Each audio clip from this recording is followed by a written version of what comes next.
Aunty আমাকে নিয়ে রাতে থাকতেন আর বলতো যে বিয়ে করবা না তো তাড়াতাড়ি বিয়ে, তোমাদের দেশে এই যে ছোট ছোট সব বিয়ে হয়, স্বাস্থ্য খারাপ হয়ে যাবে, হ্যান ত্যান এসে। কিন্তু ওই সময় আমাকে যে একজন আমার দেবর দেখে গেছে, আপন না চাচাতো দেবর, বনানীতে আমার ভাইয়ের হলো রড সিমেন্টের দোকান, ওর হলো গ্রিল, আলমিরা, শোকেজ, স্টিলের জিনিস টিনিস এসবের দোকান।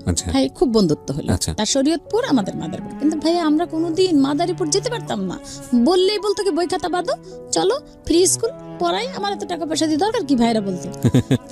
কোনোদিন মনে মনে ভাবতাম কবে যাবো একটু গ্রাম, গ্রাম দেখতে পারি না। রাইট, গ্রামে যারা একটা সময় কাটিয়েছেন তারা খুব মিস করেন, খুবই মিস করেন, ভয়ঙ্কর। কিন্তু আসলে ভাই আমরা মিস করবো কেন তো দেখিনি, আপনার তো সেই অর্থে মেমোরি নাই। হ্যাঁ, 3-4 বছর চলে গেছে। এখন মানে আমাদের ইচ্ছা ছিল যে বিয়ে হলে ইচ্ছা মতো যাবো, কিন্তু সেটা যাই হোক। তারপরে কি হলো, দেবর দেখে গেল। এরপরে কি হলো, আমার দেবর যে তখন তো দেবর হয়নি, আমার দেবর আর আমার ভাই পাশাপাশি দোকান, দুজনের খুব ভালো সম্পর্ক। তো আমাদের দোকানের যে ম্যানেজার, ওনার কাছে শুনতে পেলেন যে ওনার বোন আছে। আচ্ছা, তো অন্য বোনদের বিয়ে হয়ে গেছে, এই এখন মানে লাইনে। আচ্ছা, তো ওই ভদ্রলোক আসতো, আমি স্কুল থেকে আসতাম কোচিং করে, আসতো উনি আসলেন, 3 তলায় চলে যেতাম। 2 তলায় খাবার দাবার শোয়ার আর 3 তলায় আমাদের পড়ার জায়গা। এতটাই বিশ্বাস ছিল ভাইদের যে ওই সাইডে বুয়েটের ছেলে পেলে থাকতো, আমরা এখানে পড়তাম, ভাইয়াদের কোনোদিন কোনো সন্দেহ হয় না। কে আমাদের কি বলবে, 7 ভাইয়ের 2টা করে বন্ধু থাকলেই তো বাস 14 জন। শুধু চুরি করে পারতাম কি একটু সিনেমা, তাও ধরা পড়ে যেতাম। শ্যামলী হলে সিনেমা দেখতে যেতাম, ছোট ভাই এসে গান গাওয়া শুরু করতাম আমাদের ওই সিনেমার গানটা, বুঝতে পারতাম গেছে।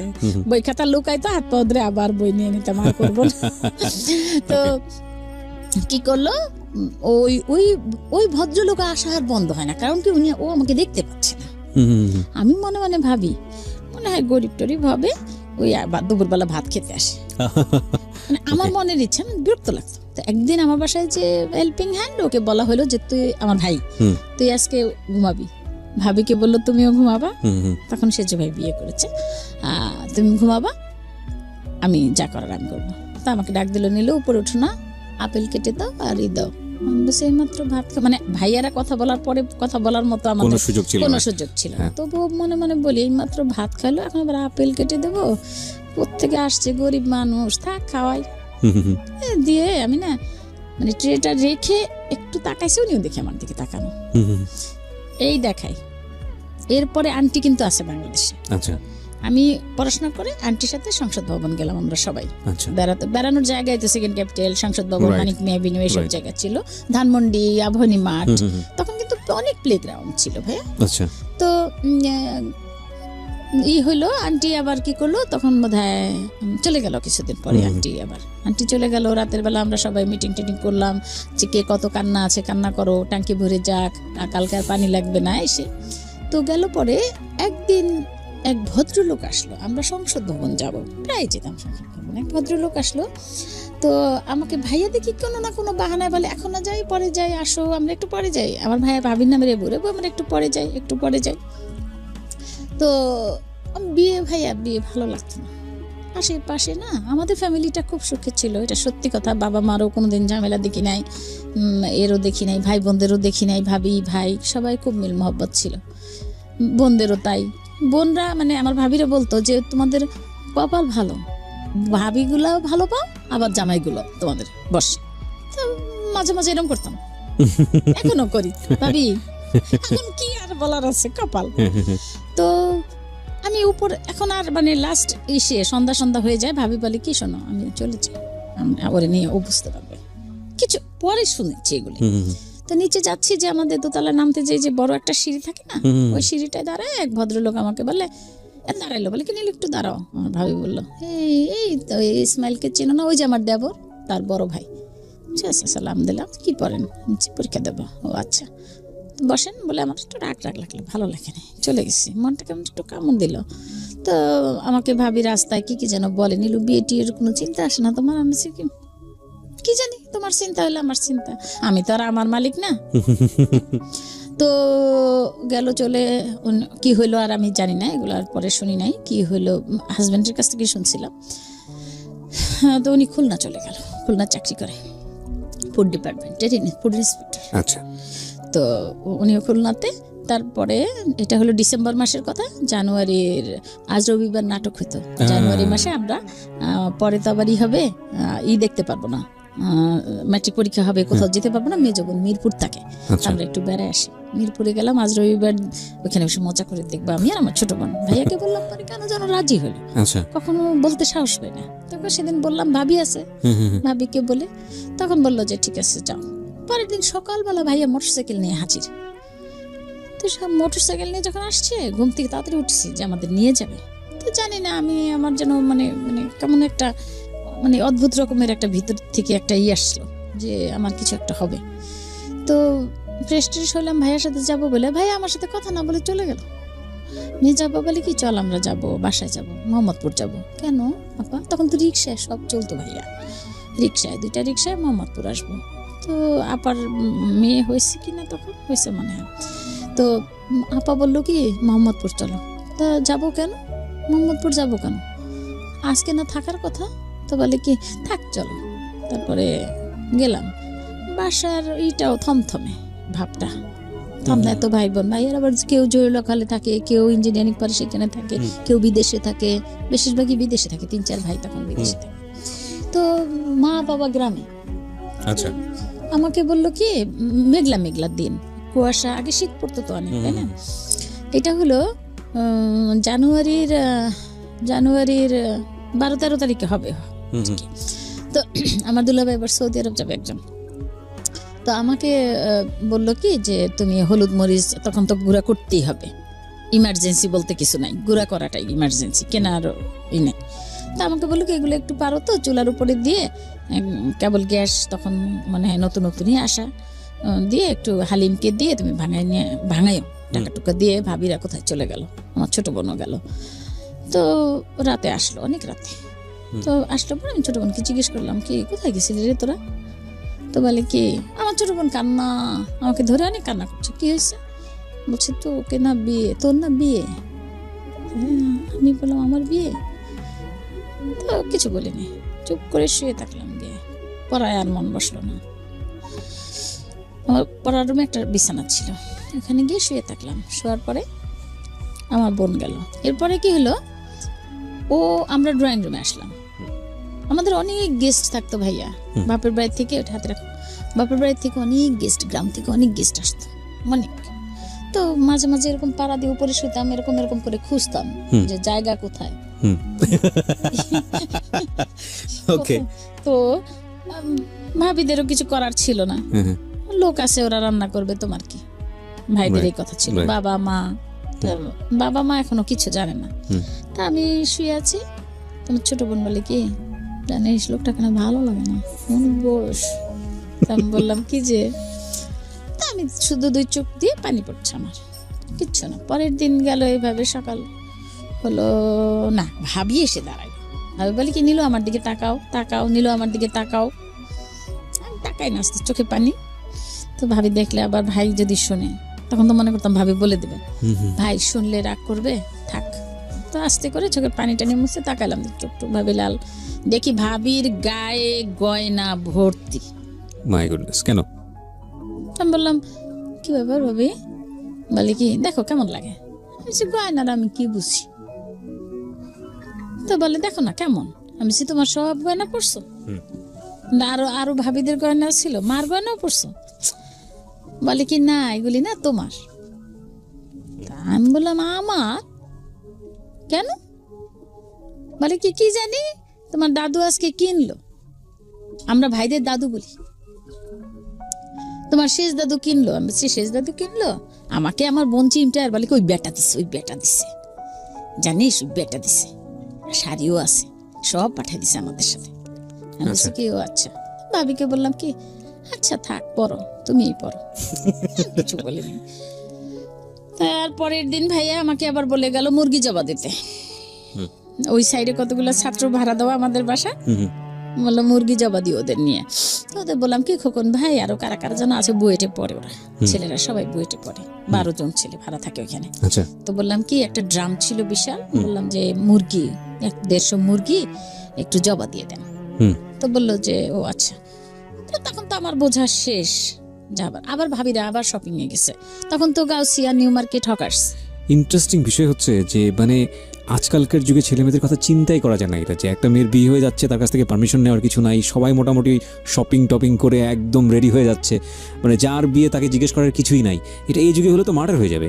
মানে আপনাদের সময়টা তাহলে কতটা এরকম ছিল? তারপরে কথা আছে, আরো আছে, দেখ হ্যাঁ সামনে আগে প্লিজ। তো আমাকে বলছে, আমি কিন্তু তাকে ফার্স্ট দেখছিলাম ওই যে সংসদ ভবন যাব, জি, আর কখন সিঁড়ির গোড়ায় সিঁড়িতে। তার তো ভালো লাগে, সোয়েটার পরছে একটা, ভালো লাগে নাই, তার কোনো স্মার্টনেস নাই, তে বুড়া, তো কি মানে সে ঢাকা ইউনিভার্সিটি থেকে সোশিওলজিতে মাস্টার্স করে। আর আপনি তখন ম্যাট্রিক পরীক্ষা দিয়েছেন মাত্র। জি, এখন আমাকে বলে যে ও পরের দিন আবার শপিং টপিং করে, আচ্ছা ওই যে তারা এখন আজকে আবার আমাদের শপিং, আচ্ছা, মানে কালকে করছে ওদেরটা, আজকে আমাদেরটা, আমরা কি দিবে না দেবে। ভাবি আর আসেনি আমার কাছে, চুরির মাপ ছোট বোন গেছে সাথে। তো আমি আজকে মুরগি জবা দিতে আসতেছি, তখন প্যান্ডেল ট্যান্ডেল টানাবে উপরে, দুইটা ছাদ মিলে, তখন কি ছিল ভাইয়া আপনি দেখেছেন কখনো বিহারীদের বাড়ি?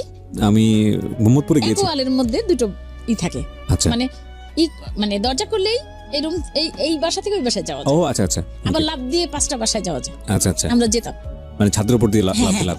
এই সাথে থেকে এই সাথে। আচ্ছা আচ্ছা আচ্ছা, তো ওইটা ওয়াল ছিল, দরজা করা ছিল 25 নম্বরে আর 26 নম্বর, আমাদের 26, এই 26 জাকির হোসেন জি মোহাম্মদপুর, জি, আর ওইটা ছিল 25। এই দুইটা এক করে প্যান্ডেল টানায় ওইখানে খাওয়াবে, ওই ছেলেরাই সব করলো, লোকজন আনা যা কিছু ওরা করলো, পরে ভাইয়া হয়তো পেমেন্ট করবে। কিন্তু ওই মুরগি জবাটা আমার দায়িত্ব ছিল, যে ওই মুরগিগুলি তুমি ওদের দিয়ে জবা দেবে। হ্যাঁ, আমি চলে আসতেছি, তখন এক ছেলে আমাকে বলে, আপা একটা কথা। কি বলেন? বলে কি আজকে কারো জন্মদিন? কারণ আমাদের তো প্রোগ্রাম একটা না একটা থাকতোই, এতগুলি ভাই বোন না ভাইয়া। তো বলে, আমি বলছি কি না মৃত্যুদিন। ওকে, তো বলে আমি এবার আমার পড়ার রুমে ঢুকে গেলাম। তারপরে রাতের বেলা বিয়ে যখন 7:30টার সময় জানলাম। আপনার বাবা মাও তখন জানেন এই না, বিষয়ে? বাবা মা কে আনতে পাঠাইছে, টেলিফোন নাই তো। ও, একটা ফোন ছিল, কোনোদিন তো ওটা টাচ করতে দিতাম না। তো বলতো কি, ভাইয়া ফোন আসছে, তুমি ধরতে যাচ্ছ, নোট নিবা নাকি?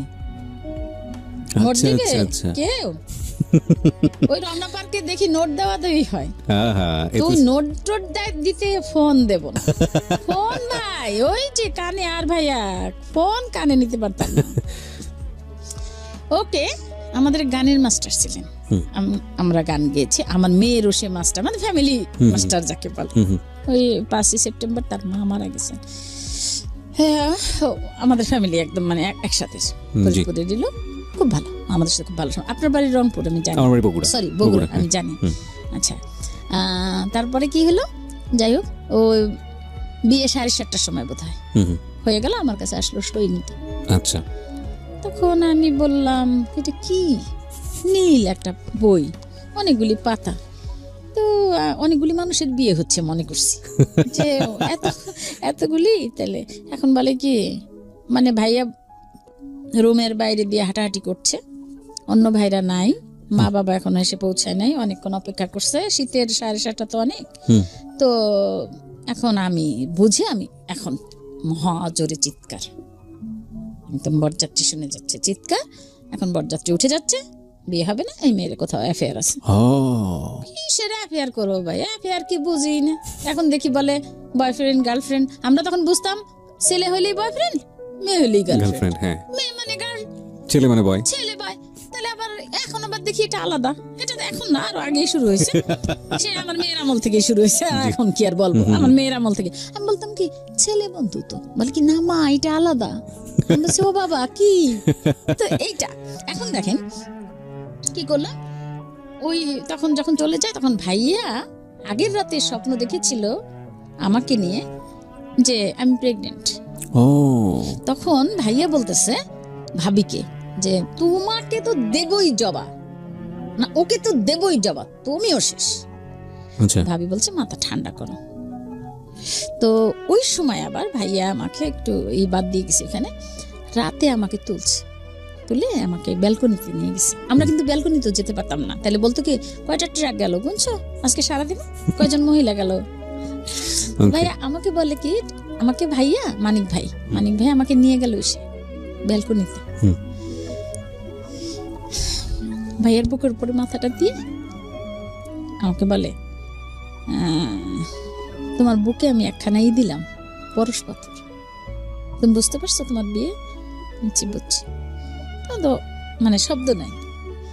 তো বলতেছে যে তোমাকে আমি একখানা পরশপত্র দিলাম, হয়তো ছেলের জায়গা জমি বাড়ি ঢাকায়, ঢাকায় দেশে প্রচুর আছে, ঢাকায় নাই, কিন্তু নিল আমি না টায়ার্ড হয়ে গেছি বোন, এত ভাই বোন, প্রত্যেকটা ভাই বোনের 12-13 জন করে শালা-শালি, এইটা বোনদের দেব ননদ, তুমি একটু শান্তশিষ্ট। আর আমার খুব ইচ্ছা ছিল ডাক্তারি পড়া, ভাইদেরও ইচ্ছা ছিল পড়তে পারবে, ছেলে তোমাকে পড়াবে। দেখো না আর দুলাভাইরা পড়াইছে না, আর বোনগুলি বোনের জামাইরা পড়াইছে না, কেউ তার দুলাভাই হয় না ভাইদের। তা আমি বললাম কি, আমি কিচ্ছু বলিনি। তো বললো যে ওই পরশপত্রখানা যতদিন তোমার থাকবে ততদিন তুমি মনে করবা মহাসুখী, তুমি যদি সুখী না হও তা আমি তোমাকে, তুমি যা চাবা আমি তাই করব, বোন কোনো কেলেঙ্কারি করো না। আচ্ছা আচ্ছা। এটা বলার পরে আমার তো এমনি কোনো রকম সমস্যা নাই, কি কেলেঙ্কারি কি করব কি। তারপরে আর কি ওই যে সই করতে আসা, তখন কান্না করলাম, ভাই চিল্লাপাল্লা শুরু করলো। আমি বললাম কোথায় দিতে হবে সই আনেন, এই খাতা নিয়ে চলে যাচ্ছে, মেয়ে বিয়েতে রাজি না। ভাবি বললো কি দেখেন মেয়ে তো পালায়ও যাইতে পারতো, বলে সুযোগ পায় নাই, পালায় নাই এখন তাই। তারপর আমি বললাম এই ভাবি অত গন্ডগোলের কি দরকার, দাও সই দেই, কোথায় সই দিতে হবে দাও। দিলাম, সই দিয়ে দিলাম 2 জায়গায়। আর কবুল বলতে হয়, জোরে জোরে কবুল বলছি, তাও শুনছে বরযাত্রী। তারপরে পালা হলো, শাড়ি টাড়ি দিল, গয়না টয়না তো আগেরই দেওয়া, তখন তো পার্লার টার্লারের দরকারও ছিল না। কানতে কানতে শেষ ভাইয়া, চোখ দুটাই ফুলে উঠছে। তারপরে বান্ধবীরা কেউ কিছু জানে না, বলি নাই লজ্জায়, বুঝছেন। এক বান্ধবী মানে তার ইচ্ছা বুয়েটে পড়বে, আমি ডাক্তারি পড়বো, এখনো তারা আছে ওরকমই। তো বলতাম যে যদি আজকে বাবার মেয়ে হইতাম তাহলে বিয়ে দিত না, ভাবি কি বললাম জিদ করে। আর ভাইয়ের বোন তো তাড়াতাড়ি জায়গা খালি করে, তো আমরা থাকলে তো অসুবিধা হয়, রুম নাই। তো যাই হোক হইলো, আমাকে নিয়ে গেল সবার সামনে দেখানোর জন্য, এরকম বসলাম গিয়ে। তো নজরটা গিয়ে পড়লো সেই ভদ্রলোকের দিকে। তার দিকে সালাম যখন দিলাম, ভাইয়া বলে সালাম দাও সবাইকে, আসসালামু আলাইকুম দিলাম, দেখি ওনার দিকেই নজর। তা আমি বুঝলাম কিভাবে সে আমার দিকে তাকায় আছে, আমি বুঝলাম যে এ ছাড়া আর কেউ না। বিয়ে করার পরের ঘটনা, মাই গুডনেস। তখন এই 8:30টার দিকে বোধহয় মা আর বাবা আসলো। মা বাবা আসছে, আমি কিছু করি নাই, কান্নাও করি নাই, ধরিও নাই মাকে, কিছু না। ভিতরে একটা চাপা, ভিতরে চাপা ক্ষোভ দুঃখ যেটাই ছিল আসলে, মানে এখন মনে হয় ভুল করছি, কেন মাকে জড়াইলাম না, অত সুখের একটা দিনে আমার। তো বোনরা কেউ আসছে কেউ আসে নাই, মাই আসে নাই, তার ভাই বোন কে বুঝলেন। তো বিদেশে কে যাবে, কে দেখবে, কে করবে, ওগুলা নিয়ে কারোই নেই। এখন হলো, বিয়ে হয়েছে, খাওয়া দাওয়া হয়ে গেল। যখন কবুল বলার আগ পর্যন্ত আর কেউ খায় নাই, যে বলা হলো সবাই উপরে কি প্যান্ডেল টানানো, এখানে খাওয়া দাওয়া করে বেশ 8:30টায় মা আসলো। 9:30টার সময় আমাকে আমার হাজবেন্ডকে দিয়ে বাসর ঘর সাজালো, আমার রুম যেটা ছিল আমার আর আমার ছোট বোনের, ওই রুমে বাসর ঘরে আসলো। আমার ভাবি আর আমার হাজবেন্ড কি কথা বললো জানি না। তো আমি বললাম যে আপনি কি আমার বাবার বাড়ি থেকে, আমার বাবার বাড়ির অনেক সম্পদ দেখে নিয়েছেন আমাকে? এটা প্রথম কোশ্চেন। প্রথম কিছুক্ষণ চুপচাপ ছিলাম, না ভাইয়া গহনা তো ওজন, ওই গহনা পড়তে পারি না, ওইগুলি খুলি। আর সব টাকায় আছে, সবগুলি ফুটা করে টাকায় আছে। ওই সাইড দিয়ে একটা দরজা আছে আমার, আমার রুম দিয়ে একটা দরজা আছে বাইরে যাওয়ার। সবার চিন্তা, ভাইও একটু টিপ দিছে দেখো। তো সবার চিন্তা হলো যে আমি যদি ওখান দিয়ে বেরোই যাই। তা আমি যখন সব খুলতেছি, আমি আবার বলছি আমি এগুলি খুলি, আমার না এত ওজন লাগতেছে আর অস্বস্তি। ওই মানে 17 জানুয়ারি আমি ঘেমে যাচ্ছি। তো বলে, আমি বলছি এগুলো আমি খুলবো, জিজ্ঞেস করিনি কি, আমি তো বুঝি না যে তার পারমিশন লাগে কিছু। আচ্ছা, ওয়ার্ড্রপের উপর খুলে টুলে রাখার পর এখন ভাবির চিন্তা, যদি ও নাক ফুল খুলে তাহলে দরজা ভেঙে ঢুকবে। খুলি নাই কেন তাও জানি না, ওটাও আমার বিরক্ত লাগতেছিল, খুলি নাই। যাই হোক ভাইয়া বসলাম দুজনে, একটা পুরুষ সম্বন্ধে কেন বিদ্বেষ ছিল, ঘরে ভাইরা ভালো, বাবা ভালো, কিন্তু কেন যেন একটু বিদ্বেষ ছিল। আসলে বয়সটাই তো হয়নি, ছোট মানুষ। এখন ওই ভদ্রলোক এত ভালো, আমি তো আমার স্বামী, এত ভালো। আমি জিজ্ঞেস করলাম কি একটা কথা বলবো, ভয় লাগে না। হুম হুম। বলে কি বলো, না বলেন বলছে না, বলোই বলছে। তা আমি বলছি কি আপনি কি আমাদের অনেক সম্পদ দেখে বিয়ে করছেন, বাড়িটারি কিচ্ছু কিন্তু পাবেন না। আপনি আপনি যদি, আমি না দেখি কি চারিদিকে এই নিয়ে গন্ডগোল হয় ভাইয়া, হ্যাঁ হ্যাঁ। এসব নিয়ে মারামারি ফাটাফাটি হয়, হুম হুম। এই এনে দে বাপের বাড়ি থেকে আনবি, Right, true, এই true. বাড়ি ওই বাড়ি ওই বাড়ি, অনেক মারামারি, আর এই যৌতুক ফৌতুক এটা নিয়ে একটা হয়। তা আমি বলছি কি এই যদি হয় তাহলে না আপনি কিচ্ছু পাবেন না, যদি আপনি নেন আমি কিন্তু নেব না। এখন হাসে বলে কি বসো, মানে দেখি একটু একটু করে কাছে আসে, আমি তো ভয়ে অস্থির। এখন বলে কি ভয় পায় না, শোনো আমি কিচ্ছু নেই, তোমাকে দেখে আমার পছন্দ ছিল, আর একবার দেখার ইচ্ছা ছিল, আমি একটা মেয়ে চাই। আমি গ্রামে গেছিলাম উপজেলা চেয়ারম্যানের মেয়ে দেওয়ার জন্য, আমাকে সবাই আটকে রাখছিল যেদিন তোমার এখানে প্রথম ওই যে আমার সিঁড়িতে দেখা আছে, তখন আমি ওরকম ছিলাম। দেখলাম কি বাসর ঘরে তাকে সম্পূর্ণ ভিন্ন, ডায়মন্ডের মতো জলে। সে কথোপকথন হচ্ছিল আপনার হাজবেন্ড আর ওয়াইফের মধ্যে। বললো যে দেখো আমার আরেকবার ইচ্ছা ছিল, দেখতে পেলাম না, ওকে নো প্রবলেম, আমার তোমাকে পছন্দ হয়েছে। আমি আস্তে আস্তে একটু তাকায় দেখি ভালোই লাগে। ওকে। তো বললাম যে শুনেন আপনি না আমাকে ধরতে পারবেন না, একটু কাছে আসে তো, আমি আপনি আমাকে ধরবেন না, হ্যাঁ? তো বলি কি না ধরবো না তো, তা গল্প করবো। তা আমি বলছি আমার না, বলছে তোমার মানে, আমি বলছি আপনি আপনি কাউকে ভালোবাসতেন বিয়ের আগে? বলে কি না। আমি বলছি কি ঢাকা ইউনিভার্সিটি থেকে মাস্টার্স করছেন, তারপরে কত জায়গায় ঘুরছেন, প্রেম করেন নাই? বলে কি না প্রেম করিনি, কাউকে ভালো লাগে নাই, কেউ দেখি বয়স্ক, কেউ দেখি বুড়ো, কারো দেখি আর একজনের সাথে সম্পর্ক, কেউ দেখি ওই ফুড ইন্সপেক্টরের লোভে বিয়ে বসতে চায়, কেউ দেখি বাবারা অনেক কি করে, আবার আমার ভাই আবার একটু কারো কাছে কিছু চায় যে আমার এরকম একটা ভাই, তার জন্য অনেক কিছু দেওয়া যায়, এই করে করে না আর হয়নি নিল, এরকম করে বলতেছে। আচ্ছা। তো গল্প করতে করতে আমি আবার আমার একটা ফ্যামিলির গল্প আছে, সেটা আমি নাই বলি, মানে খুব কাছের একজন, তার একটা ফ্যামিলি ট্র্যাজেডি আছে, ওইটা বলতে বলতে বলতে বলতে আমরা ফজরের আজান দিল, আমি তাড়াতাড়ি রুম থেকে বেরোয় গিয়ে আস্তে করে ডাইনিং টেবিলে বসেছি। দেখলাম কি জানেন, সারাটা ওই হুড়মুড় করে সবাই সারাটা রাত ওইখানে ছিল, মানে হুড়মুড় করে সবাই ওখান থেকে সব ওইখান থেকে বাকছে। আমি গিয়ে আস্তে করে এরকম, মানে আমার মা এসে পাশে বসছে নামাজ পড়ে, মা বলতেছে কি, তখন মাকে জড়াইতে রে কান্না করছে। বললাম মা আসলেন তো শেষে? বলছে দেখ পাশের বাড়ির এক লোক দিয়ে, পাশের বাসার তোর তোর অমুক ভাইয়ের বন্ধুর ভাইরে দিয়ে আমাকে খবর দিয়েছে, কি আসা যায় শোনা, এরকম করে যাই হোক। ভাইয়া গেল, বিয়ে হলো 85 17ই জানুয়ারি, আমার সাথে ব্যাস দিনে খাওয়া দাওয়া এই সেই, পরে ওই যে কি জানি বলে, পরে তারপরে আবার আর এক রাত কেটে গেল গল্প করে, তারপরের রাত পরের দিন আমরা আবার চাংপাই, তখন নতুন খুলছে চাইনিজ রেস্টুরেন্ট মগবাজারে, খাওয়াতে নিয়ে গেল। তারপর আমি অনেক গিফট পেয়েছিলাম, টাকা, সব টাকা, তা আমি না দিয়ে দিচ্ছি আমার হাজবেন্ডকে, সে খুব খুশি হয়েছে। তারপর টাকা শেষ, গ্রাম থেকে লোকজন আসছে না, হোটেলে রাখছে, তার টাকা শেষ হয়ে গেছে, সে খুব খুশি। কি হয়েছে, ভালোই হয়েছে, বউটা তো ভালোই বেশ। তা আমরা সিনেমা দেখলাম, চাংপাই রেস্টুরেন্টে খেলাম, তারপরের দিন এরকম করে 5 দিন। মনে মনে বলি কি যায় না কেন, আমি পড়বো কখন, আমার তো পরীক্ষা সামনে। সেই আবার বললো নিল আর এবার আর বেশি থাকবো না, পরের বার এসে থাকবো। মনে মনে কিন্তু আসিস না। তো আচ্ছা ঠিক আছে, আমাদের সে চলে গেল।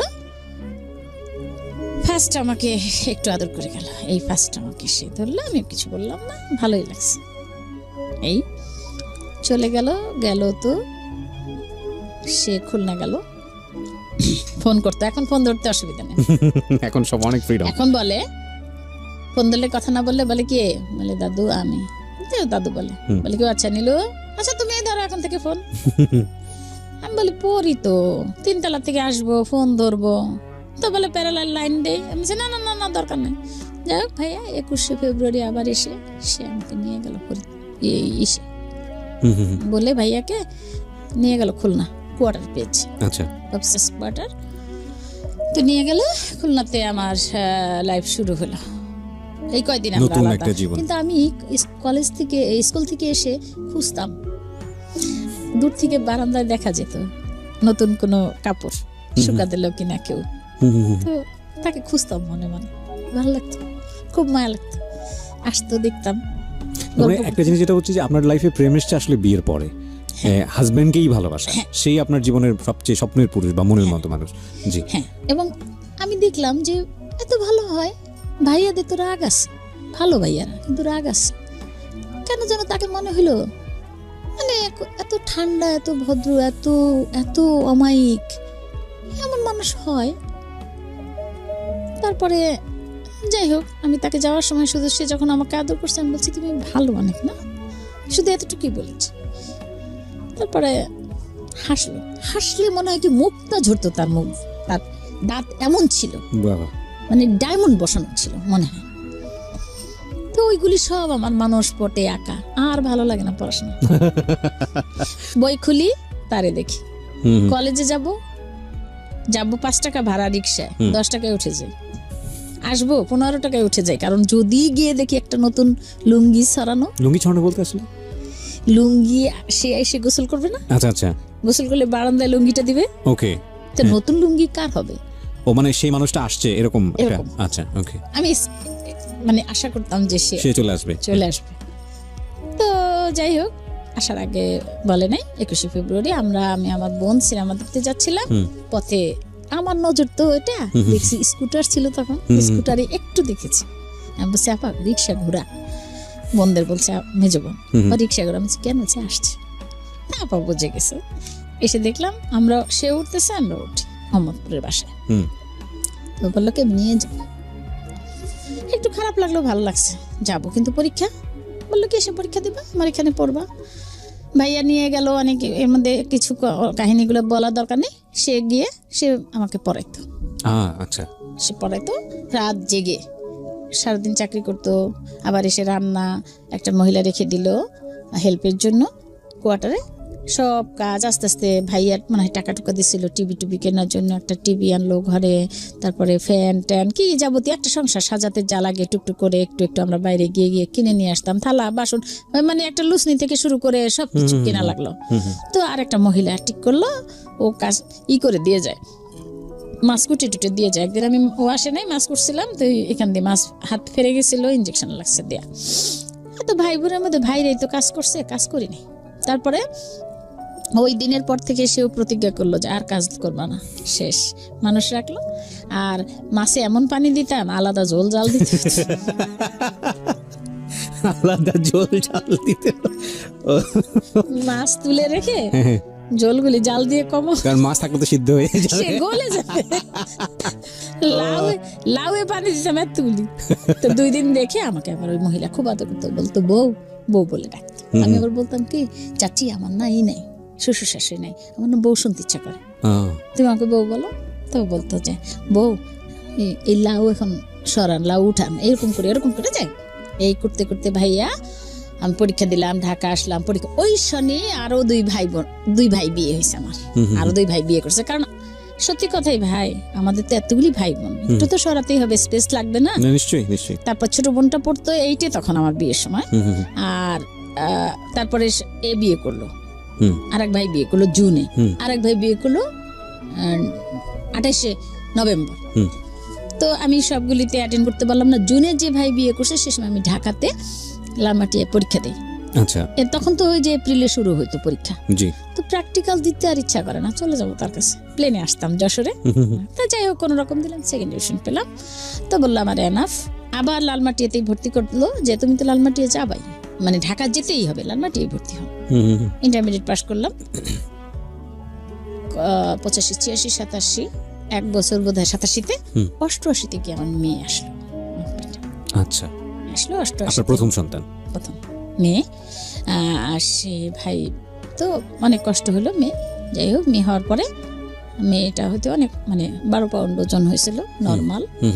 তো সেই দিনে তো আর সিজার সহজে করতো না।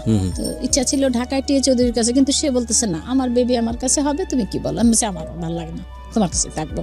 খুব আদর করতো ভাইয়া, মনে হয় যেন কি বলবো, মানে আমার ভাবিরা বলে যে কি বলবো, যে মাথায় করে রাখবো না, ননির পুতুল মতো। নীলু হলো ননির পুতুল। আসলে আমি এত চঞ্চলে যে এখন এত কথা বলতাম না। ওই যে বললাম যে বাপের বাড়িতে রেস্ট্রিক্ট বোকা ছিলাম, কথাও নাই। ওই বোনরা যা করতো ওই দেখে দেখে তাই করতাম, নিজের কোনো মতামত নাই। পড়াশোনা পড়াশোনাটা করতাম, খুব পড়তে, কাজ না করে পড়তাম, যদি কাজে বলতো দৌড়াইতাম পড়তে। তো ওই যে আহ্লাদটা পেয়েছি ওখানে গিয়ে একটু হয়েছি, একটু জেদি হয়েছি, একটু রাগী হয়েছি।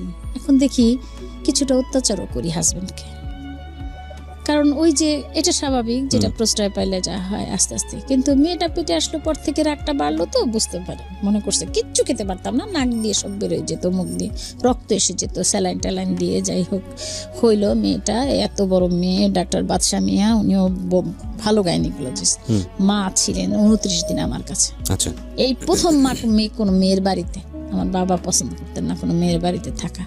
তো বলছে যাই, মেয়ের কেউ নাই, আপনি আমাকে যেতে দেন ওর কাছে। তারপরে মা 29 দিন থাকলো।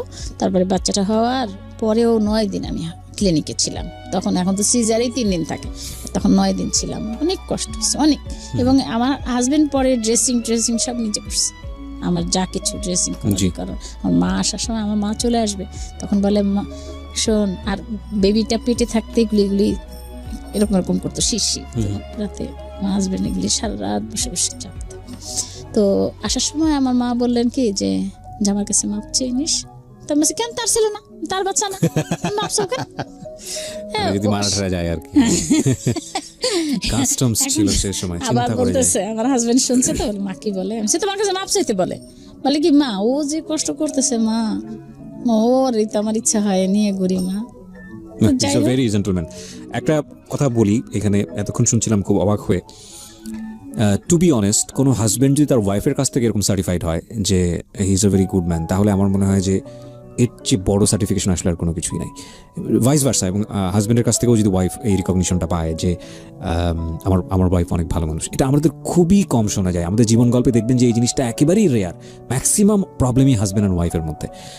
তবে আমরা খুব অবাক হই, আমাদের জেনারেশনের আগের জেনারেশনরা বা তার আগের একটু আগের জেনারেশন, কি রেসপেক্ট, কি ভালোবাসা, কি সম্মানবোধ, কত কিছু শেখার আছে এনাদের কাছ থেকে। চমৎকার, অতি চমৎকার, শুনছি, মন্ত্রমুগ্ধের মতো শুনছি। বলেন। এখন হইলো কি, ও হইলো ব্যাস, মাও চলে আসলো, মেয়ে হইলো স্বাভাবিক নিয়মে যা হবার তাই হয়। তবে এখানে একটা অস্বাভাবিক কিছু হয়েছে, যেটা আমার মেয়ে মানে বুট হয় না, এমন করে বুট হয় নাই, সে বসে গেছে, তারপরে হামা দেয় নাই, সে দাঁড়াইছে। মানে আমি একটা জিনিস খুব বেশি বিশ্বাস করি যে আল্লাহ পাক কিছু দেন, কিছু নেন। তবে যদি কিছু নিয়ে থাকেন তবে ভালোর জন্যই, আর দেন তো দেন।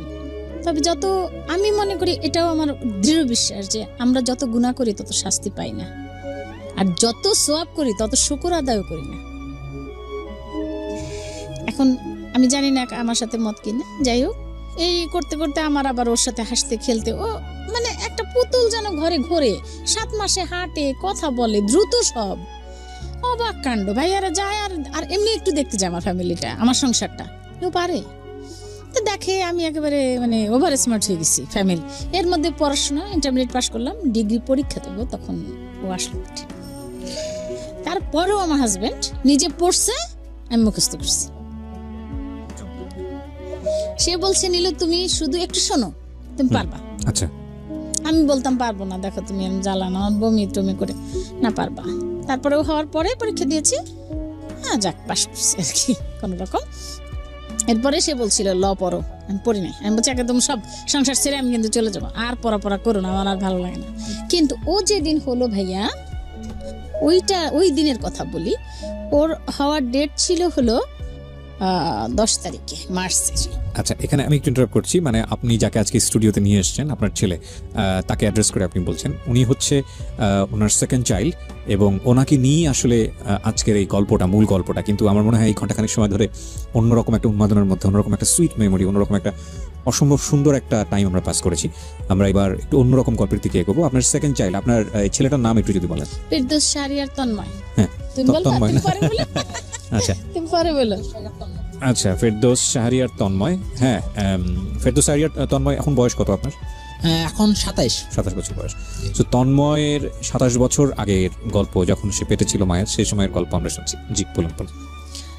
আসলে ও পেটে থাকতে যেই সিমটমগুলি আমার ছিল, মেয়ে পেটে থাকতে সেম সিমটম। কোনো কিছু গন্ধ সহ্য করতে পারতাম না, বমি করতাম, ও যখন হবে তখনও বমি।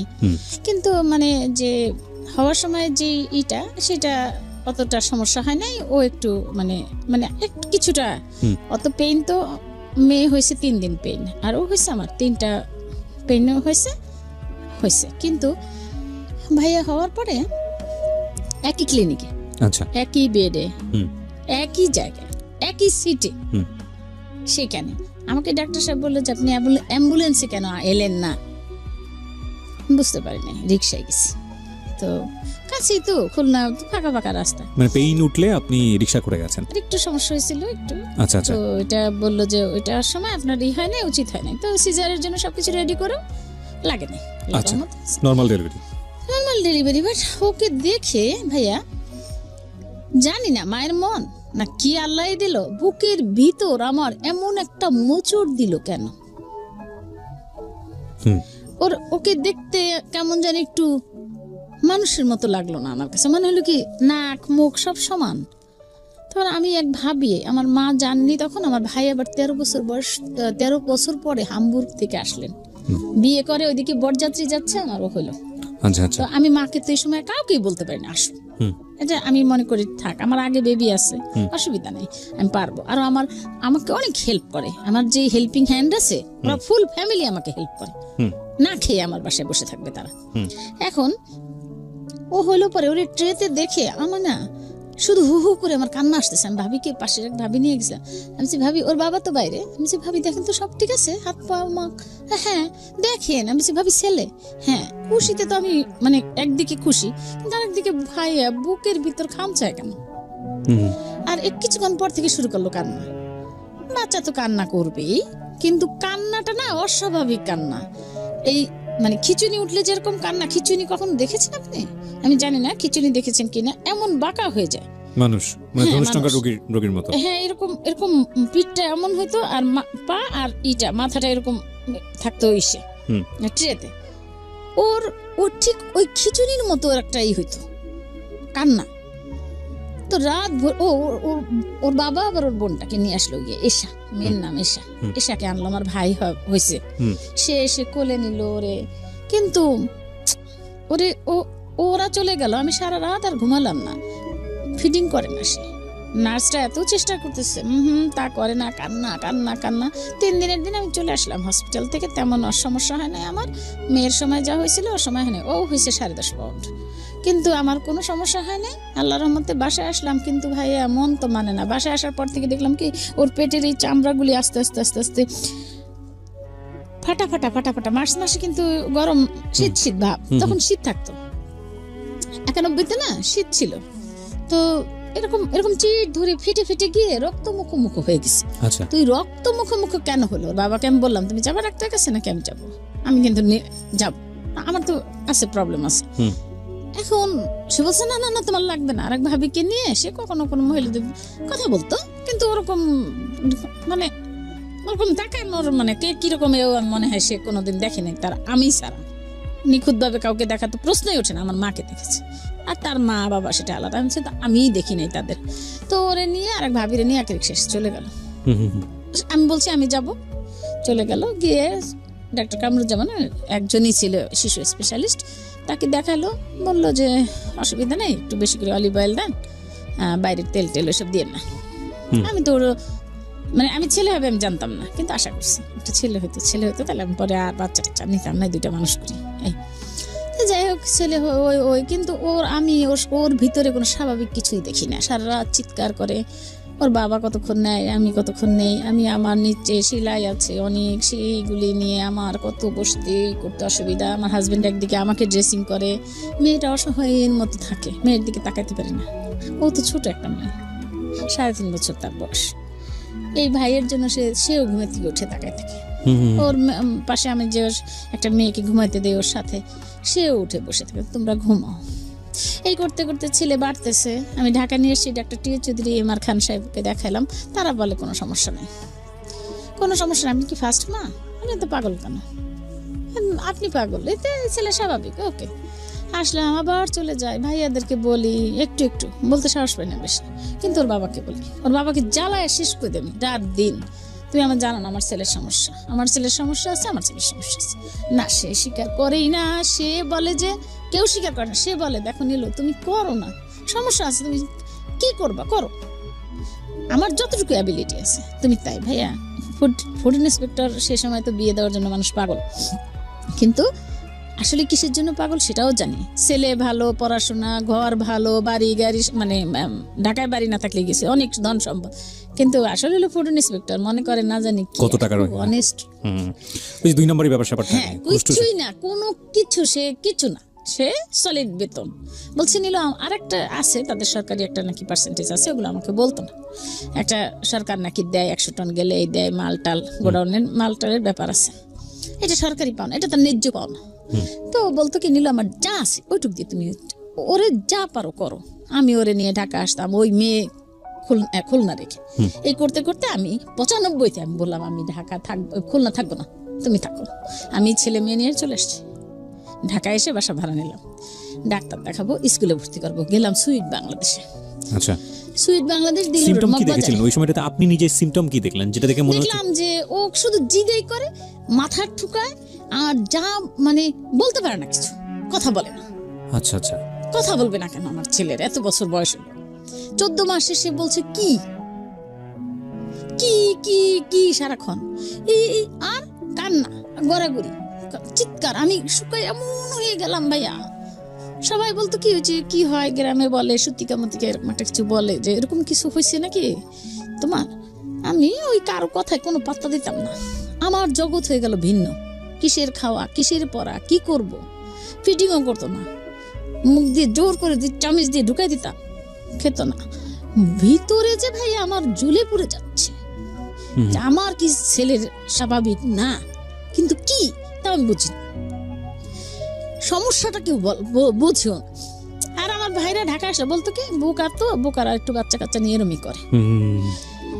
নিলাম আলাদা বাসা, ভাইরা সব তখন বাইরে, 2 ভাই মাত্র বাংলাদেশে, গ্রামে থাকে বেশি, ঢাকা শহরের জমি জমা দেখাশোনা করে, আর কারো কোনো পাত্তা দেয় না।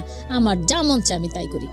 ওরে নিয়ে এই ডাক্তার ওই ডাক্তার, আর স্কুলে ভর্তি করলাম, লালমাটি স্কুলে ভর্তি করলাম। পরে আমার বাপের বাড়ির সাথেই লালমাটি স্কুলে ভর্তি করলাম, সেখানে 3-4 দিন ক্লাস করলো, ভর্তি টর্তি করলাম 5,000, সে সময় 5,000 টাকা দিয়ে আমার কিছু গহনা মনা সব আমি সেল করলাম ওর ট্রিটমেন্ট। তো ওই ভর্তি করলাম স্কুলে 5,000 টাকা দিয়ে। তখন বললাম কিন্তু যে আমার ছেলেটা না এরকম, প্রতিদিন গেলে দেখতাম কি আমার ছেলের এখানে আঁচড়ের দাগ, পিঠে, মাথায়, এই কানের এখানে, এখানে এইদিকে রক্ত। কি হয়েছে বাবা? স্যাররা মারছে, স্টুডেন্টরা মারছে, মা আমাকে পাগল বলে। তখন আবার বলা শুরু করছে।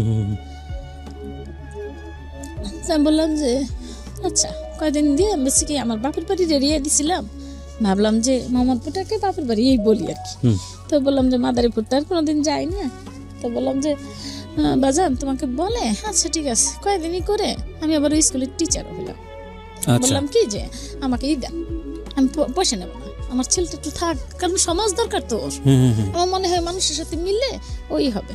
পরে কি করছে না ভাইয়া, 97 সনে ওর বাবা চলে আসলো ঢাকায়, বদলি হয়ে, না ঢাকা না ফরিদপুর নগরকান্দা বদলি হলো একটা জায়গার নাম, ওইখানে বদলি হলে আমাদের নিল, বলে কি ও না ওইখানে মানুষের সাথে মিলবে টিলবে, ভালো হলো, বড় সাহেবের ছেলে, সবাই আদর করে, ওইখানে বেশ আদর পেয়েছে, কেউ কোনো ই করে না। আর আরেকটা আমার বাপের বাড়ির থেকেও কেউ ওরে কখনো অবহেলা করে নাই। ও উল্টাপাল্টা কাজ করতো, নিজের কাজগুলি করতে পারতো না, হয়তো টয়লেটটা ভিন্ন ভিন্ন জায়গায়, খুব বেশি না, খারাপ কিছু করতো না, কিন্তু হয়তো মানে জায়গা মতো আমার নিয়ে বসাইতে হইতো, বা এরকম একটা কিছু করে ফেলতো হয়তো ডাইপারে। তো আমি অনেক বছর পর্যন্ত ডাইপার ইউজ করছি। সে সময় কিন্তু ডাইপার ছিল না, প্লাস্টিক পেন্টির মধ্যে আমরা একটা কাপড় দিয়ে ব্যবহার করতাম। তো যাই হোক, ভাইরা সব তো বাইরে, কেউ কিছু বলে না, আমি আমার ইচ্ছা মতো ওর ট্রিটমেন্ট করানো, যেখানে যা লাগে খাই না খাই, আমার খাওয়ার পয়সা দিয়ে না খাওয়া, যেটা টাকা দিত ওর বাবা আমার কাপড় চোপড়ের জন্য, আমি সব কিছু ওর পিছনে ব্যয় করে আমি করলাম। মেয়ের টাকা, মেয়েরও তো পড়াশোনার জন্য দিত, মেয়েকে দিলাম এক স্কুলে, ওকে দিলাম আর এক স্কুলে, ওই স্কুলের টিচিং নিলাম, লাভ হলো না। ক্লাসে তো আমি এক ক্লাসে তো আর থাকতে পারি না, ওর ক্লাসে।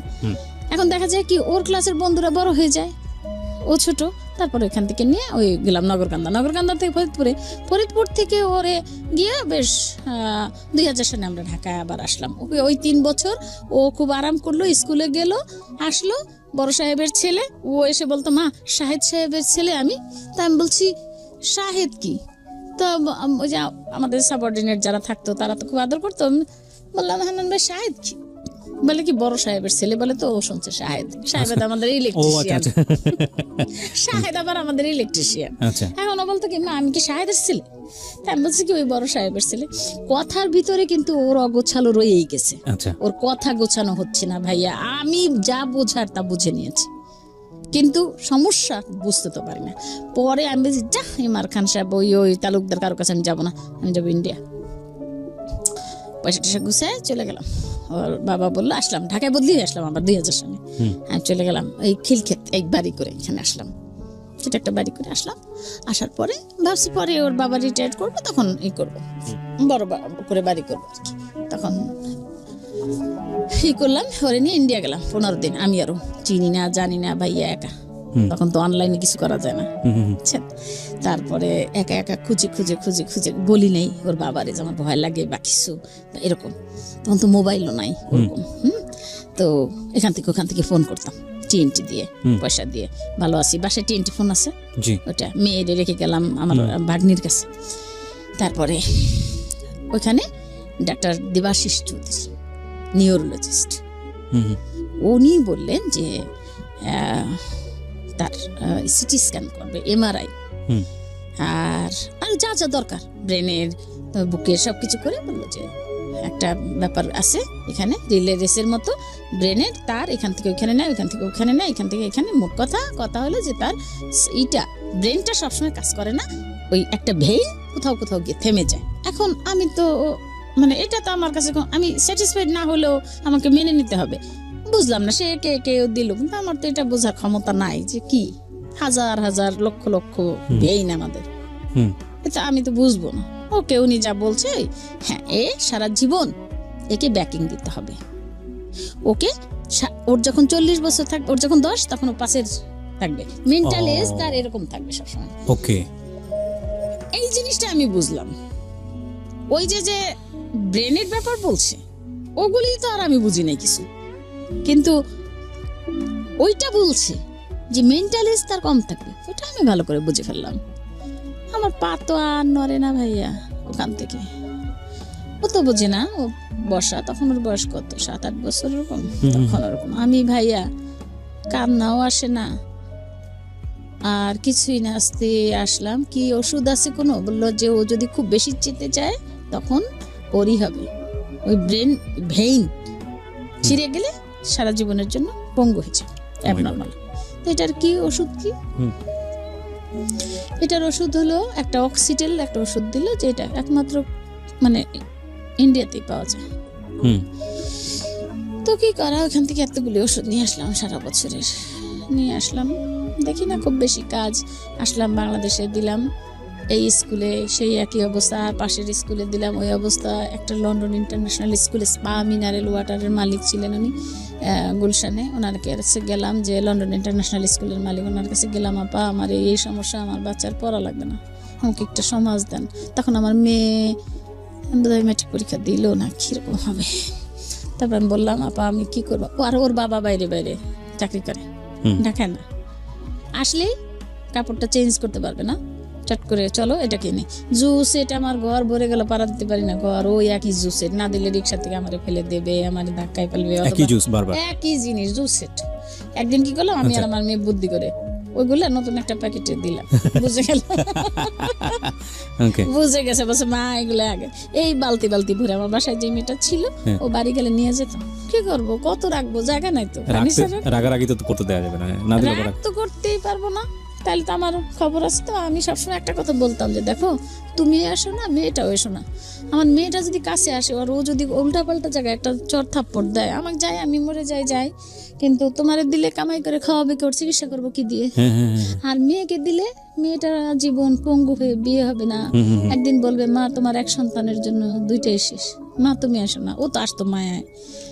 যাই হোক মেয়েটা ম্যাট্রিকে এ পেলো, তখন গ্রেডিং পদ্ধতি শুরু হলো। তারপরে ওরে নিয়ে ওরকম দৌড়াদৌড়ি এই করতে করতে করতে এই স্কুল লন্ডন ইন্টারন্যাশনাল স্কুলে দিলাম। আপাকে বললাম আপা, একজন প্রিন্সিপাল, আপা আমার ছেলেটার পড়ালেখা লাগবে না, আপনি শুধু ই করেন।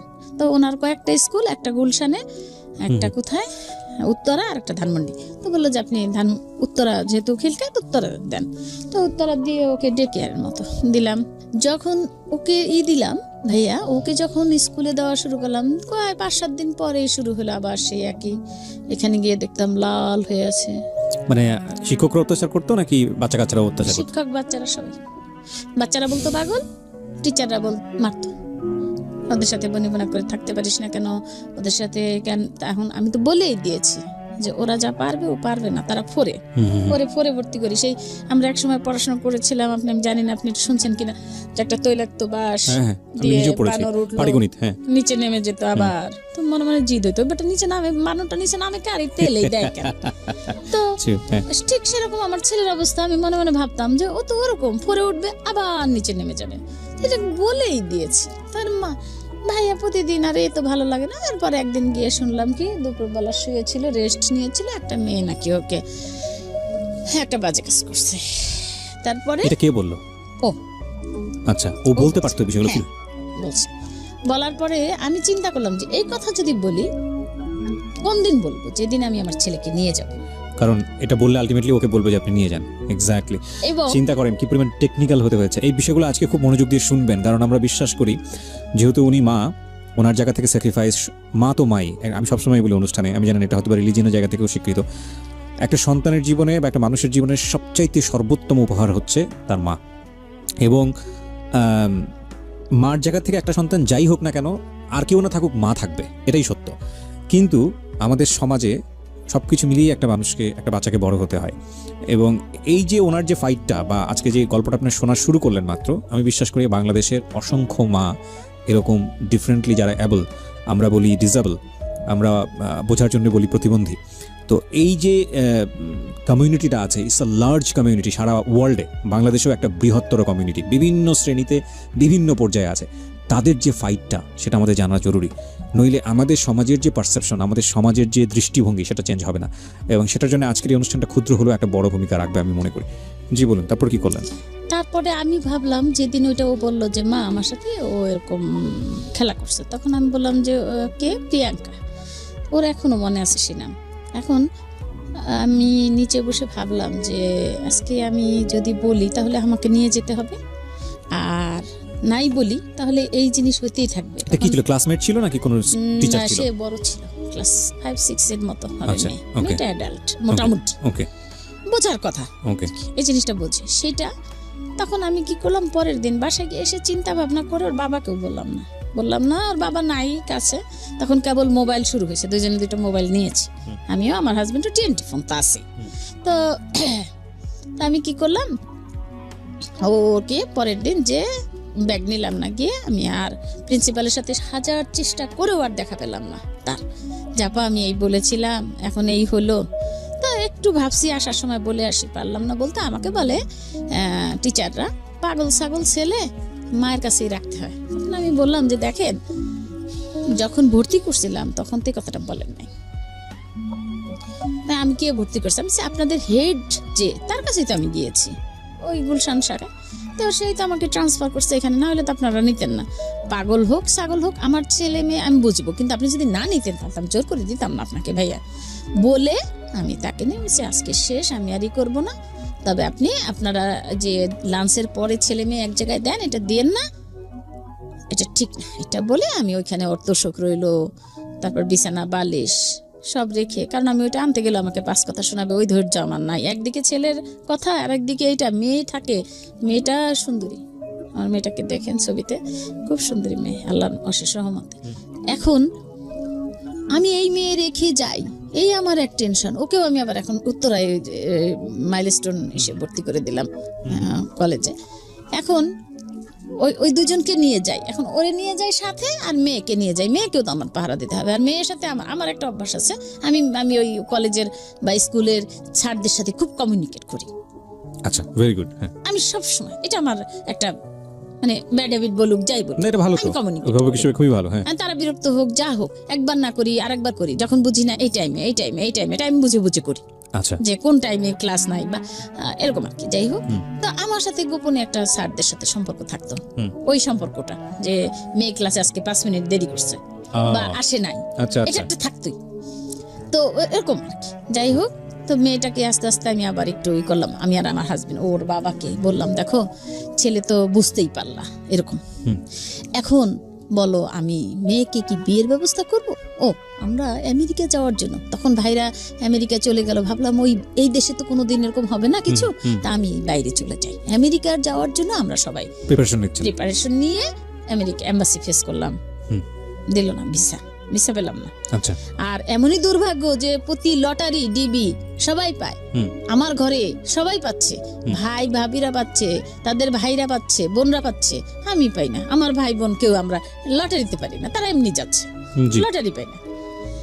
তো মাকে বললে মা তো সবসময় ওই চিন্তাই করে, হারে আমার মেয়েটার কি হবে, কি হইলো এই। আর আমার দিবানিশি কোনো ভাইয়া কাজ নেই, শুধু ওই একই, ওরে কোথায় নেব, ওরে কি করব, ওদিকে মেয়েটা হচ্ছে বড়, মেয়েকে কি করব, এই করে করে মেয়েকে আমি ই করলাম যে বাবা তুমি দেখো তো বিয়ে দেব তোমাকে।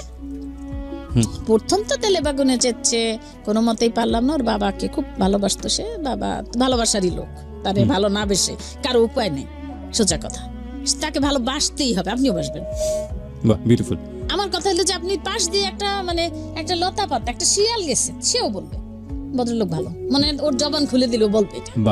তো এখন ভাইয়া ওর বাবাকে ভালো না বাসার কোনো কারণ দেখি না, আমি মনে করি আমাকে ভালোবাসছে সে, এটা আমার জীবন ধন্য, আমার মার দোয়া আমি মনে করি, কারণ মার তো দোয়া করে সবার জন্য ভালো মন্দ। ছোট সেই সময় তো আমি শান্তশিষ্ট ছিলাম, আমি মার দোয়া পেয়েছি। তো যাই হোক, এখন ওর বাবাকে বললাম যে দেখো আমরা একটা কাজ করি, দুইটা বাচ্চা নিয়ে টেনশন, আমি তো পারি না, আর তুমি যদি ঢাকার বাইরে না থাকো আমিও তো সংসার চালাতে পারবো না, আমাদের তো ওরকম নেই, তাইলে আর দেশের জমি জমা বিক্রি করে আনাও তো ভালো লাগে না, তুমি একটা কাজ করো, ওই মেয়েটারে আসো তো বিয়ে দিই। ওকে, আমার বোনদের সাথে বুদ্ধি শুদ্ধি করে আমি চিন্তা করলাম যে আমার ফ্যামিলিতে আসলে আমার ভাই বোনরাই, আমার তার নেই। তো আমার চাচাতো ভাইয়ের ছেলে আবার বাইরে থাকে, আমার ভাইও বাইরে থাকে, ওরা আবার দেখছে লন্ডনে, আমার ভাই ওই ছেলেটাকে দেখে পছন্দ হয়েছে, পড়াশোনা করছে, তারপরে আবার পাশে থাকে, পাশের ফ্ল্যাটে ভাইয়া, ও দেখে তারপর ফ্রান্সে সেটেল হয়েছে। আমার ভাই আবার ফ্রান্সে বেড়াতে গেছে, দেখছে ছেলেটা খুব সুন্দর। ওই ছেলের একটা কাহিনী আছে খুব ছোটবেলায়, সেটা পরে বলেছে আমার হাজবেন্ড, এটা পরে বলি। ওইটা বলে কি এদিক থেকে প্রচুর, আমি যখন বললাম প্রচুর প্রপোজাল আসা শুরু হলো। আচ্ছা। একদিকে ওর বাবা ভালো চাকরি করে, সে তার তো উন্নতি হচ্ছে, এখন সে আবার ফুড কন্ট্রোলার হয়ে গেল ইতিমধ্যে আস্তে আস্তে। তো ভালো চাকরি করে, ঢাকায় বাড়ি আছে, মেয়ে সুন্দরী, বা মা মোটামুটি শিক্ষিত, এখন একটা ভাই। কিন্তু চিন্তা করলাম কি যে এই ভাইয়ের কথা শুনলে যদি না হয় বিয়ে, কি করব, কিন্তু লুকাবো না, কিন্তু মনের মধ্যে মাঝে মাঝে উকি দিত যে একটু লুকাই।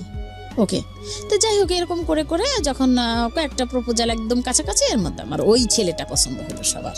আচ্ছা। আমার চাচাতো ভাইয়ের ছেলে, ফ্রান্সে থাকে। ও ভাইয়া বললো যে দেখ ছেলেটা আমাদের কাছের লোক, খুব ভালো, আমি ওকে দেখছি, আমাদের বংশেরই ছেলে। তো ওর বাবা কি করলো, ওর বাবাকে বলার সাথে সাথে সে বললো যে আমি এখানেই দেবো। মেয়ে ছিল অন্য জায়গায়, একবার তারে রাজি করাইছি, এখন আবার এই জায়গায়। এখন আমি বলছি আমি তো বলতে সাহস পাবো না, তুমি বলো। তো ফোনে বললো মা তুমি একটাই দেখো, মানে ওরা আসলো একভাবে, মানে যে কোনো একটা ধরে আমার কাছে আসলো, তাদের ক্যান্টনমেন্টে বাড়ি, তা বাসা করছে আর কি, তারা সবাই ওইখানে থাকে, কেউ বাইরে থাকে, কেউ এদিকে চাকরি করে, কেউ টোবাগোতে, ওরা 5 ভাই 2 বোন। তো ভাবি যে আমার চাচতো ভাইয়ের বউ, আপন তো, কিন্তু যোগাযোগ নাই তেমন। তো বললো কি যে ওরা আসছে, আমাকে ধরছে, তাই বলছে আমি তো মেয়ে বিয়ে দেবো, কিন্তু ওই আবার 14 বছর পরে আমার ভাই আমেরিকা থেকে আসছে, তার আবার গ্রিন কার্ড পেয়ে গেছে, কার্ডের জন্য আসতে পারলো না। ওই যে 111 না হলো আমাদের দেশে ওই সময়, তখন আমার ভাই বললো যে করছে এই ঠিক আছে, বিয়ের ইটি হইলো, ওর মেয়েকে রাজি করবো কিভাবে এখন। তারপর ওর বাবা বললো মা তুমি এক কাজ করো, ছবি আছে টেবিলে, দেখো। রাজি হয় না মেয়ে, পরে ওর বাবা ওর বান্ধবীকে দিয়ে দেখায়, ছেলে দেখে মেয়ে যত লিস্ট দিয়েছিল আমার কাছে, ফরিদপুর বিয়ে হবে না, বরিশাল বিয়ে দেবো না, ফরিদপুর বরিশাল বাদ, এই লম্বা হইতে হবে, সুন্দর হইতে হবে, সব ঠিক আছে, খালি ফরিদপুর হয়ে গেল। আমি কি করবে, ফরিদপুর পছন্দ। আচ্ছা, দিলাম বিয়ে, মেয়ে 3 মাসের মধ্যে মেয়েকে ফ্রান্স নিয়ে গেল। আচ্ছা, টেলিফোনে বিয়ে হলো, তাদের দেখা হলো প্যারিস এয়ারপোর্টে। Very interesting. এখন কথা হলো আমার ওখানে আমার ভাবিরা আসলো, কানাডা থেকে এরা আসলো, তারা তাদের বাসর ঘরটা করে টরে তারা বিয়ে দিল, কিন্তু মেয়ে গেছে একাই ভাইয়া, মেয়ে গেছে এখান থেকে একা। এই গেল, আমি নামলাম এরে নিয়ে এখন ফ্লাইটে, যে যা ওরে তো বিদায় করলাম, এরে দেই এইখানে, যে বলে ওইখানে একটা আছে কারিগরি প্রশিক্ষণ কেন্দ্র, যাই সেখানে মোহাম্মদপুরে দৌড়াই, মগবাজারে একটা আছে, ওইটা দিলাম। ওইখানে গিয়ে যা অবস্থা দেখলাম, আমার কোনো মতেই মনে হলো না। এসে বাসায় বললাম, পরে বললো না ওইখানে দেবো না।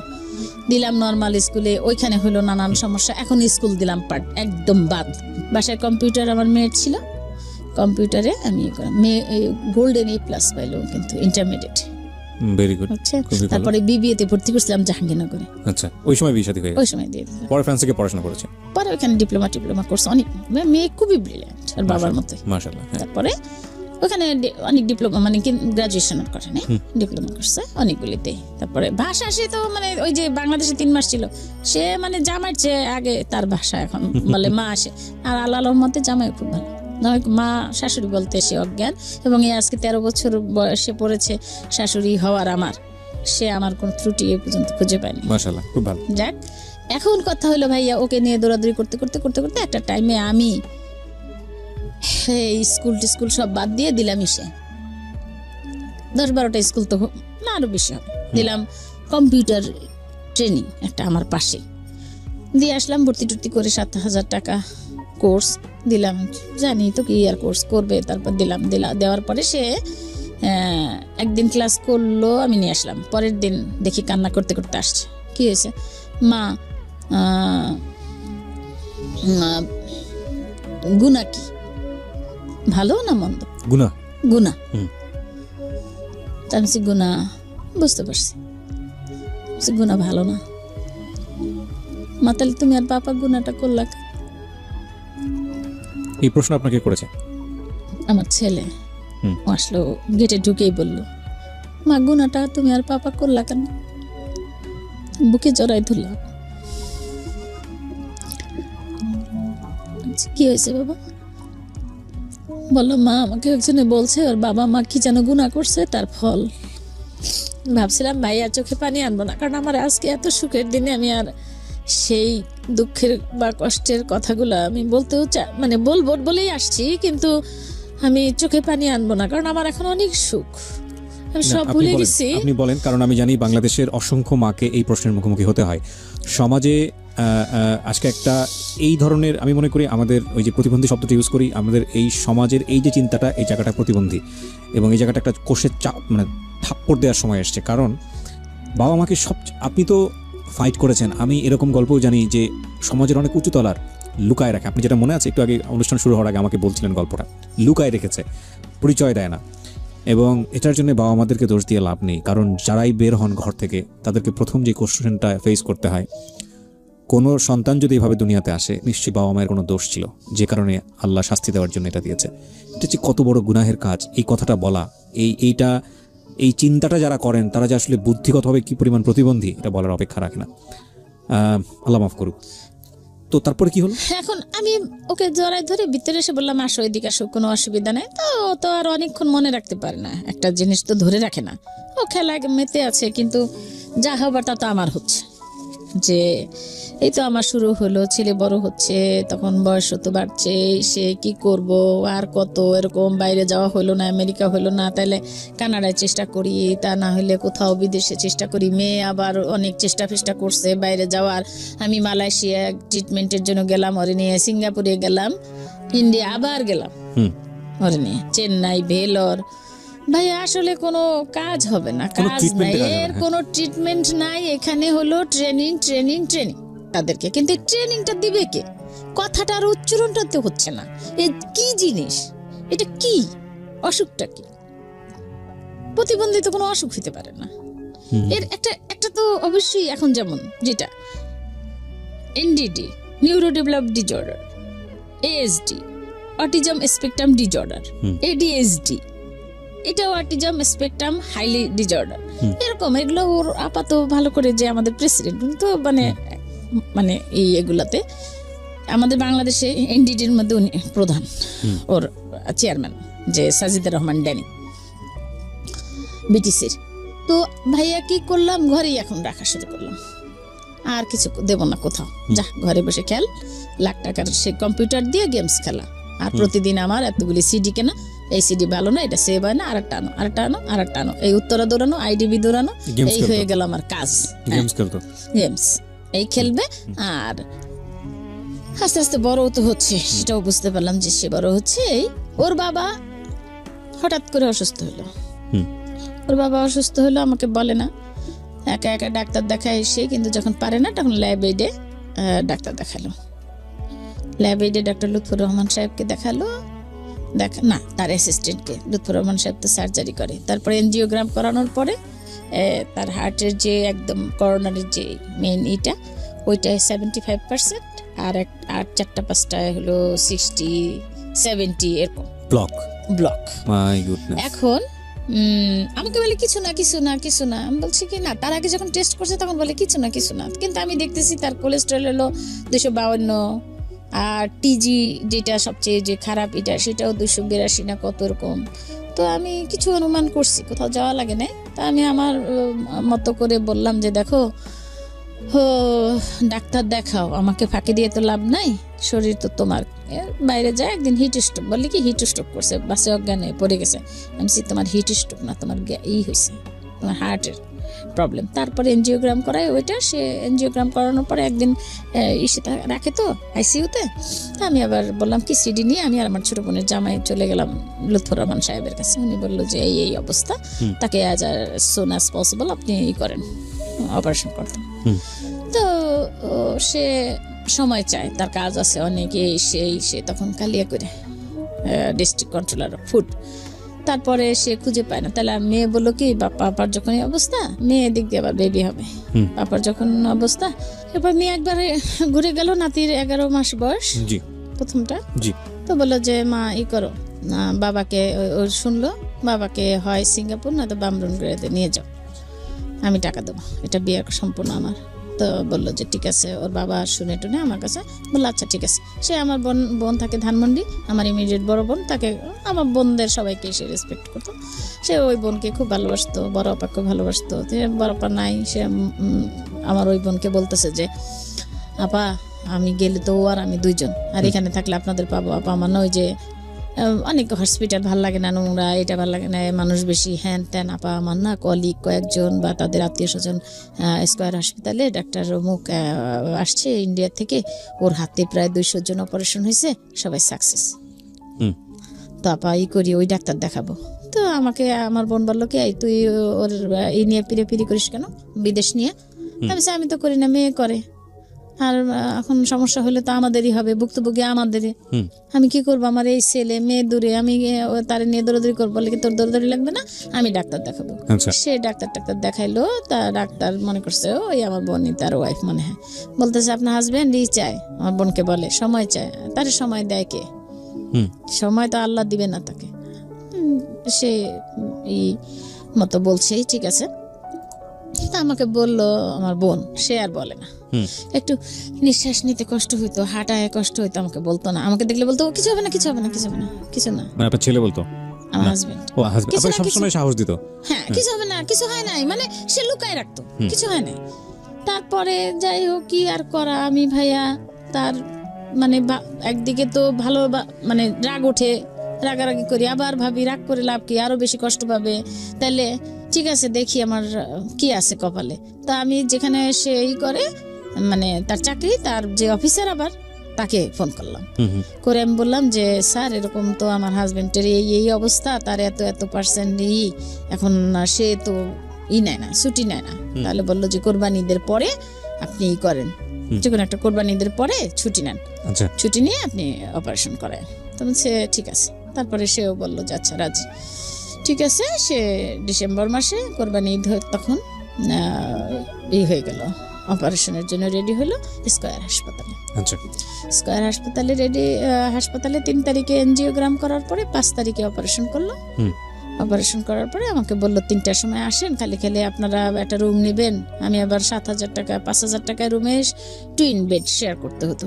আমি বললাম না, 7,000 টাকার নেই, মানে শেয়ার করবো না, তোমার ইনফেকশন হবে।